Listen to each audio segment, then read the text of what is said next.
किन्हीं का अगर मृत्यु होती है तो उनके परिवार के सहयोग से हम लोग उनके नाम से एक पेड़ लगवाएंगे। और जो बरमा में जो ब्राह्मण भोज होती है, ब्राह्मण को खिलाने के बाद बहुत लोग चाहते हैं कि हम ज़रूरतमंद को खाना खिलाएं, गरीबों को खाना खिलाएं। तो हम लोगों ने अभी प्रयास शुरू किया है, कई जगह हम लोग इस तरह का काम कर चुके हैं। आप पैकेट बना दें और हम लोग से संपर्क करें। उस पैकेट को हम लोग ज़रूरतमंदों के बीच तक हम लोग पहुंचा रहे हैं। और आपका भी कहीं से भी आप लोग हम लोग कॉल कीजिए राष्ट्रीय युवा शक्ति के हेल्पलाइन नंबर पे, हम लोग उस पैकेट को ज़रूरतमंदों के बीच तक पहुंचाएंगे। खुदा भी अपनी रहमतों का उस पर बरसात करता है जो जरूरतमंदों के लिए आगे बढ़ता है। नमस्कार, स्वागत है आपका avianpost.com पर। मैं हूं आपके साथ रश्मि जायसवाल।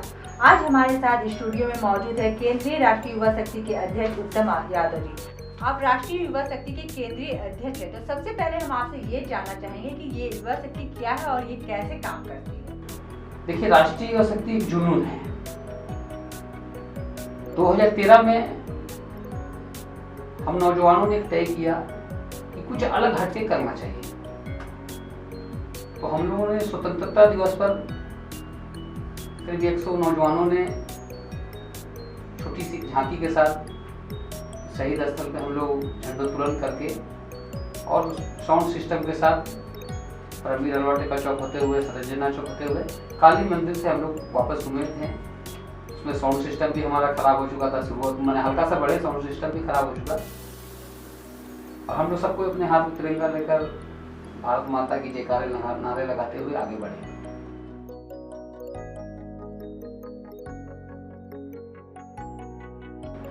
अंग्रेजों से लंबी लड़ाई के बाद अंग्रेजों से भारत मुक्त हुआ, आज़ाद हुआ। तो जो हम लोग बच्चे थे, आज हम लोग 40 साल उम्र हो चुका, देश आज़ाद हुए 70 वर्ष हो चुके हैं। तो जब 40 साल उम्र था तो उस समय तो लोगों में देशभक्ति था। लोग हम लोग देखते थे, स्कूल जाते थे, या स्कूल जब नहीं भी जाते थे तो छोटी छोटी कुछ बातें याद हैं कि हर प्रत्येक गली मोहल्ला चौक चौराहा पर देशभक्ति गाना बजना, झंडोत्तोलन होना। और आस्ते आस्ते आस्ते आस्ते वो एक सरकारी आयोजन बन के रह गया। आप देखते होंगे गणतंत्र दिवस पर मोरवादी मैदान में बड़ी बड़ी झांकियां निकाली जाती हैं और बड़ी पैसे उसमें खर्च किए जाते हैं, लेकिन वो सीमित कहाँ तक है? सिर्फ मोरवादी मैदान तक, क्योंकि हर लोग वहाँ तक जा नहीं पाते। और हम लोग प्रयास किए हैं और उस प्रयास में भगवान का आशीर्वाद से रांची वासियों का जबरदस्त सहयोग मिला। और हम लोग ने एक नारा दिया कि 1100 राष्ट्रीय ध्वज के साथ 1100 नौजवानों भव्य तिरंगा शोभा यात्रा निकालेंगे। और लोगों से अपील की कि आप भी अपने घर पे एक राष्ट्रीय ध्वज लगाएं और शाम में अपने घर पर दीप जलाकर उन वीर शहीदों को श्रद्धा सुमन अर्पित करें। और देश के नौजवान जो देश के बॉर्डर में देश की रक्षा कर रहे हैं उसका हिम्मत और हौसला बढ़ाने का काम करें। और हम लोगों ने जो तय किया संख्या वो 1100 नहीं, करीब लगता हमको 7-8 हज़ार की संख्या में लोग निकले। और बड़ी संख्या में, उसके आज भी वीडियो है, बड़ी संख्या में लोग पार्टिसिपेट किए। आपका जो ये समाज सेवी संस्था है अब तक किन किन क्षेत्रों में काम कर चुका है और लोगों को क्या क्या सहायता अभी तक इसने प्रदान किया? ठंड का महीना है, राष्ट्रीय युवा शक्ति के द्वारा रांची में गरीबों की दुकान के नाम से एक दुकान हम लोग खोले थे। वहाँ पर हम लोग नई वस्त्र का भी वितरण किए और लोगों ने सहयोग किया। जब हम लोग लोगों के पास जाना शुरू किए, लोगों ने जाना तो लोगों ने कहा कि एक अच्छा जगह मिल गया जहाँ पर हम लोग जो कपड़ा को पहन नहीं रहे हैं, छोटा हो गया। हम लोग खुद चाहते हैं कि किसको कहाँ फेंकें, किसी को देना चाहते हैं किसी को, तो ये रांची में जगह मिल गया है जहाँ पर इसको हम लोग पहुँचा सकते हैं। तो हम लोग 4 से 4 साल पहले गरीबों की दुकान नाम की एक संगठन शुरुआत की, संगठन से शुरुआत की और बड़ी संख्या में लाखों लोगों को हम लोग करीब 20 दिसंबर 2016 को हम लोग शुरुआत किए थे। और बड़ी संख्या में लोगों ने कपड़ा पहुंचाया और हम वो कपड़ा लोगों तक पहुंचाने का प्रयास किए। और इस बार भी ठंड का महीना है, इस बार हम लोगों ने तय किया है कि 1 लाख जरूरतमंद लोगों के बीच में राष्ट्रीय युवा शक्ति उनके गांव में जाकर उस कपड़ा को पहुंचाएगी। राष्ट्रीय युवा शक्ति में आप लोग कितने सदस्य हैं और आपकी टीम किस तरह से काम करती है? आप लोगों को सरकार के द्वारा कोई फंडिंग वगैरह की व्यवस्था है कि नहीं? हजार लोग राष्ट्रीय युवा शक्ति के सदस्य के रूप में जुड़े हुए हैं, जिसमें सैकड़ों से ज़्यादा सक्रिय रूप में संगठन के हर एक कार्यक्रम में शामिल होना, संगठन के हर एक कार्यक्रम में मदद करना, क्योंकि देखिए कोई भी आप कार्यक्रम कीजिएगा तो उसके लिए बजट चाहिए। देखिए राष्ट्रीय युवा शक्ति का बहुत लोगों का सुझाव आता है कि राष्ट्रीय युवा शक्ति को NGO में रजिस्ट्रेशन करा लीजिएगा। अभी लॉकडाउन में सरकार के जिला प्रशासन DC के द्वारा चावल का वितरण किया जा रहा था, तो फिर हम क्यों बनाएं संगठन? कुछ तो हमको करना होगा। जब हम सरकार के ही अधीन रह जाएं, सरकार के ही उम्मीद पे रह जाए कि सरकार से हम लेंगे तब लोगों को कर पाएंगे, तो हमको लगता है ये उचित नहीं होगा। इसलिए अभी तक हम संगठन का रजिस्ट्रेशन नहीं कराए हैं, क्योंकि संगठन का रजिस्ट्रेशन करा देंगे तो सरकारी लाभ लेने की स्थिति होगा, तो हम सरकारी लाभ लेने के पक्ष में नहीं हैं। क्योंकि आज देश के सबसे मजबूत संगठन में RSS का नाम आता है। RSS भी आज तक रजिस्ट्रेशन नहीं कराया है, क्योंकि उनका भी लक्ष्य वही है, हमारा भी लक्ष्य वही है।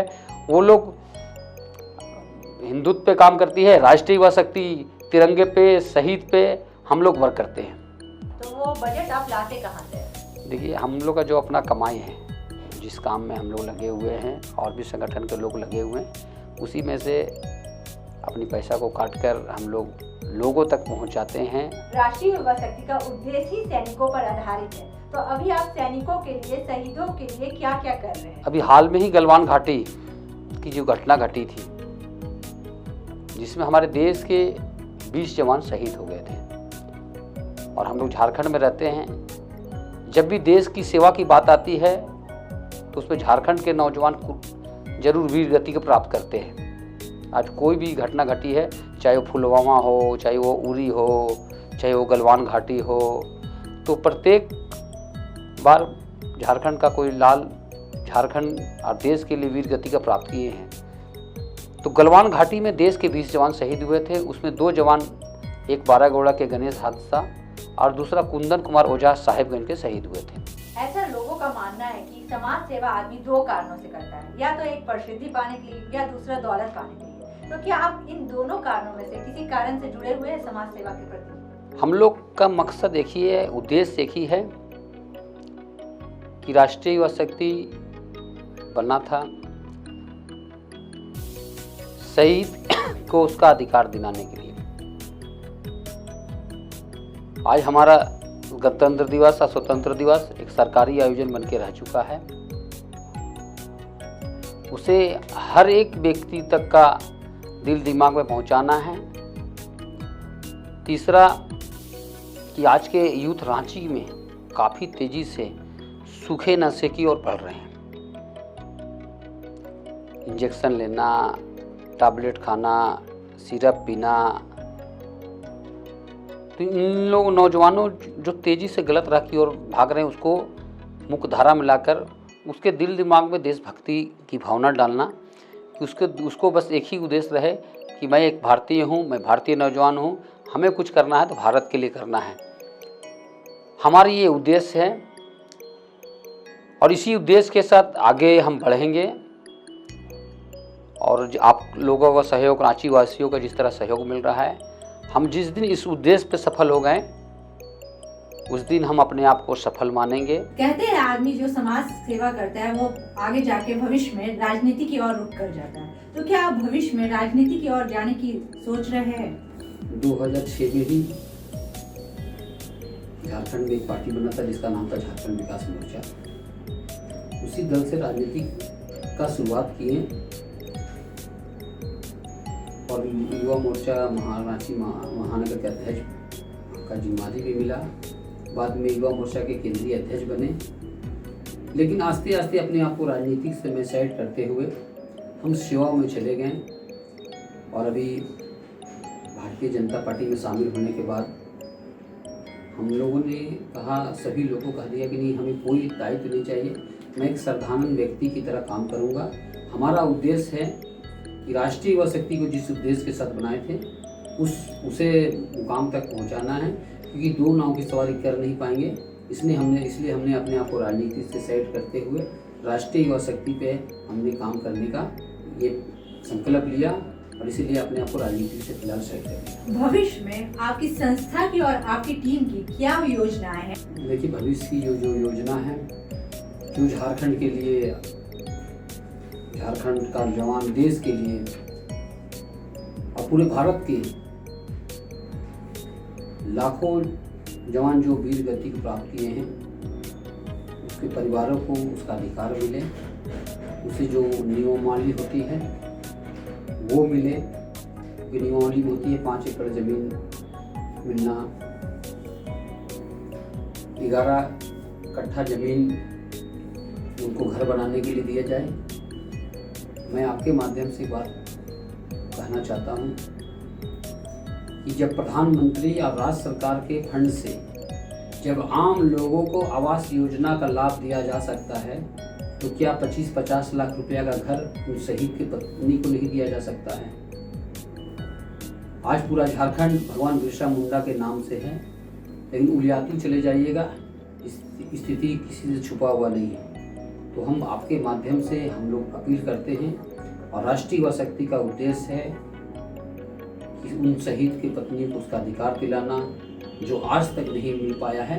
वो राष्ट्रीय युवा शक्ति चाहे जिस स्थिति में जाना पड़ जाए हम लोग जाएंगे, उसको उसका हक दिलाने का ये पूरी प्रयास, चाहे इसके लिए हमें जान की कुर्बानी भी देनी पड़े तो निश्चित ही कुर्बानी दूंगा, उन लोग का उसका अधिकार दिलाने का पूरा प्रयास करूंगा। अभी आपने देखा किस तरह से राष्ट्रीय युवा शक्ति शहीदों के लिए, सैनिकों के लिए और गरीबों के लिए तन मन और धन से उनकी सेवा कर रही है। अगर आपको हमारा ये शो अच्छा लगा तो लाइक, सब्सक्राइब और शेयर करना ना भूलें।